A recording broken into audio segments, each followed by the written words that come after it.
Buenos dias from the mountains of Costa Rica, where I have been here since the beginning of the month on a little bit of a soul journey, a retreat from all that is and all that was, so that I could come back out more clear and aligned and true with the way that I wish my message to be articulated.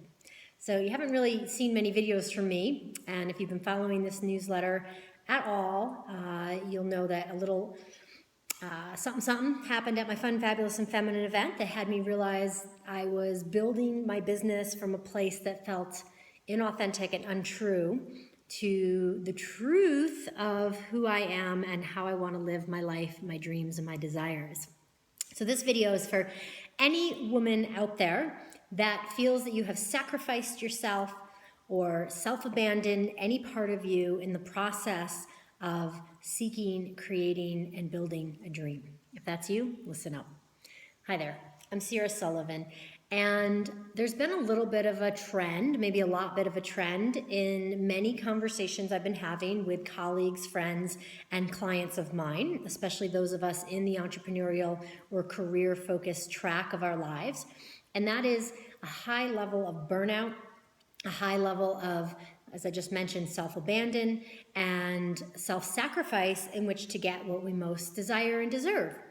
And I am no different. I have even teaching new tools and ways to shift and liberate yourself from that. I found recently that I had certainly built up a whole model of business that really did not feel good or aligned with how I want to live my life.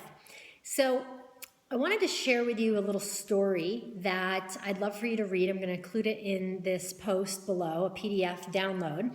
I recently did a spring equinox ritual with my new Awaken program participants, and I read them a story called Hope for the Flowers. Now, this is a children's book, also for adults. It's been around since the 1970s, and it's a story that I come back to time and time again, especially when I'm in transition, because the message of that story is so profound. It's about two little caterpillars trying to make their way through life and finding that they know that there's a bigger calling, that there's something that they're meant to be, but they don't quite understand what that is. And so they go about it in their very caterpillar, like a worm's eye view. And you have to read the story, but what results is a dog-eat-dog, climb on top of each other, attempt to get high in the sky versus really surrendering to and allowing the process that's going to actually turn them into a butterfly, which is their destiny, to take shape. So it's a great metaphor. Again, I've included the PDF here, so I definitely encourage you to read it and respond, because I have a couple questions for you in a minute. But I'm noticing that most of us are living life from that caterpillar view, knowing there's something more, not really sure how to get to it, and then just following the status quo and doing what other people have told or other people have said must be done, or models that people encourage us to follow, so that we can get somewhere, wherever there is.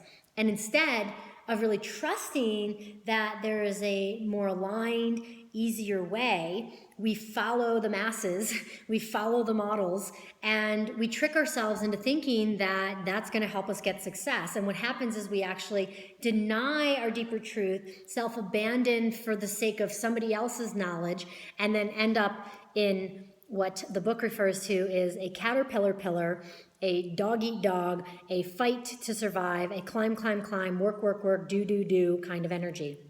And we end up exhausted, depleted, and missing out on the juiciest parts of our lives. So if this is you, you definitely want to read that book, and I would love to hear below from you what it is in your life that you have been chasing or building up or climbing to get to, that you're starting to realize and awaken to that there's actually a way that feels more aligned, and you're starting to seek out that way.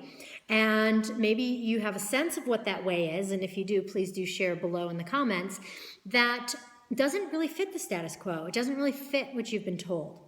And you're seeking the path that feels more congruent and true to you. So if this message has resonated at all with you and you're on that path as well, please do share below, because you are not alone. There is a tribe and community and movement of women in sisterhood that are shifting and committing to a new walk, their own authentic walk. And I would love for you to learn more about that and be part of it if you do feel called. And in the meantime, please do share what it is that you've been chasing or believing that has had you self-abandon and keep yourself from living your authentic truth, and where might you actually be able to truly listen to what's already inside of you in order to become, be, express, and fly like the butterfly that you truly are meant to be. All right, thanks so much for watching. I look forward to reading your comments, and I'll see you next time.